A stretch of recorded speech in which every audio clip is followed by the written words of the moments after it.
حضرت محترم اللہ کریم نے قرآن پاک کے اندر ارشاد فرمایا ان اللہ اشترى من المؤمنین انفسهم واموالهم بان لهم الجنہ. فرمایا بے شک وہ لوگ جو اللہ کی بارگاہ میں اپنا مال اور اپنی جان کا نذرانہ پیش کرتے ہیں، اللہ کی بارگاہ میں اپنا مال بھی قربان کرتے ہیں، اپنی جانوں کا نذرانہ بھی قربان کرتے ہیں. فرمایا اموالهم بأن لهم الجنہ، اللہ کریم ان کو ان کا بدلہ عطا فرمائے گا، جنت میں اعلیٰ مقام عطا فرمائے گا. میں نے رب کی بارگاہ میں عرض کیا میرے مالک مولا جب ہم جان بھی دے دیں گے مال بھی دے دیں گے پھر ہمیں کیا ملے گا؟ لا مکان سے آواز آئی ہے میرے بندے گھبرانا، تیرا سودا کسی دنیا دار سے نہیں ہو رہا بلکہ تیرا سودا پروردگار سے ہے. میرے بندے گھبرانا، اللہ کریم تم سے مال ملے گا اور جان ملے گا، بدلے میں تجھے جنت عطا فرمائے گا. میں نے رب کی بارگاہ میں عرض کیا میرے مالک مولا جب جان چلی جائے گی تو جنت کس کام کیا ہے؟ لا مکان سے آواز آئی ہے میرے بندے گھبرانا، اللہ تبارک و تعالیٰ بندے سے جان لے کر کے بندے کو زندہ رکھتا ہے. میرے بندے گھبرانا، کیا تو نے میرا قرآن نہیں پڑھا، میرے محبوب کا فرمان نہیں پڑھا؟ میرے بندے ذرا میرا قرآن کھول کر تو دے، میرے قرآن کی تلاوت کر کے تو دے. اللہ کریم نے کیا ارشاد فرمایا کیف تکفرون باللہ وکنتم امواتا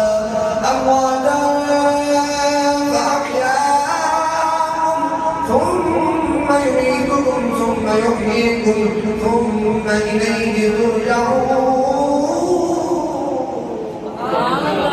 میرے بندے گھبرانا، تیرا سودا کسی دنیا دار سے نہیں ہو رہا، تیرا سودا اس پروردگار سے ہو رہا ہے.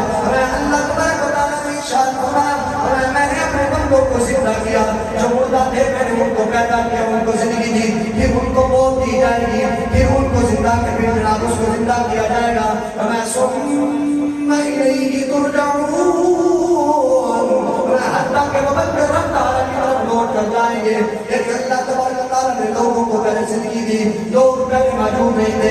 حضرت آدم علیہ السلام سے یہ سلسلہ چلا، اللہ کریم نے بندوں کو یہ زندگی دی، بندوں کو دنیا کے اندر بھیجا، ان کو یہ زندگی دی. پھر اللہ تبارک و تعالیٰ بندوں کو مارے گا، پھر وہ بندے قبر کے اندر چلے جائیں گے. پھر اللہ تبارک و تعالیٰ ان ساروں کو زندہ کرے گا، ساروں کو زندہ کر کے اللہ تعالیٰ جو جنت میں جانے والے ہیں وہ جنت میں بھیج دے گا، اور جو جہنم میں جانے والے ہیں ان کو ہمیشہ ہمیشہ کے لیے جہنم میں بھیج دے گا. اللہ کریم نے ارشاد فرمایا میرے بندے گھبرانا، ذرا میرے قرآن پاک کی تلاوت کو کر. میں نے جب قرآن پاک کو کھولا اللہ کریم کا ارشاد ہے، اللہ کریم نے ارشاد فی سبیل اللہ اموات بل احیاء ولکن لا تشعرون. میرے بندے گھبرانا، ذرا میرا قرآن کو پڑھ. میں نے جب اللہ کے اللہ پاک کے کلام کی تلاوت کی اللہ کریم نے ارشاد فرمایا میرے وہ بندے جو اللہ کی بارگاہ میں اپنی جانوں کا نذرانہ پیش کرتے ہیں، رب کی بارگاہ میں جناب شہید ہو جاتے ہیں، قتل کر دیے جاتے ہیں، مار دیے جاتے ہیں. کہ اموات ان کو مردہ مردہ کرو ولکن لا تشعرون. حالانکہ وہ زندہ ہوتے ہیں جو اللہ کی راہ میں اپنی جانوں کا نذرانہ پیش کرے، اللہ کی بارگاہ میں اپنا مال اور جان پیش کر دے. وہ مردہ نہیں ہوتے، اللہ تبارک و تعالیٰ ان کو جنت کے اندر زندہ رکھتا ہے، قبر کے اندر بھی زندہ ہوتے ہیں، جنت میں بھی وہ زندہ رہیں گے. ولکن لا تشعرون. میرے بندے تجھے شعور نہیں ہے کہ اللہ لوگوں کو کیسے زندہ رکھے گا. میں نے جب رب کی بارگاہ میں عرض کیا، میں نے کہا میرے مالک کو بولا اگر ہم آپ کو جان بھی دے دیں گے مال بھی دے دیں گے تو بدلے میں ہمیں ایک چیز ملے گی.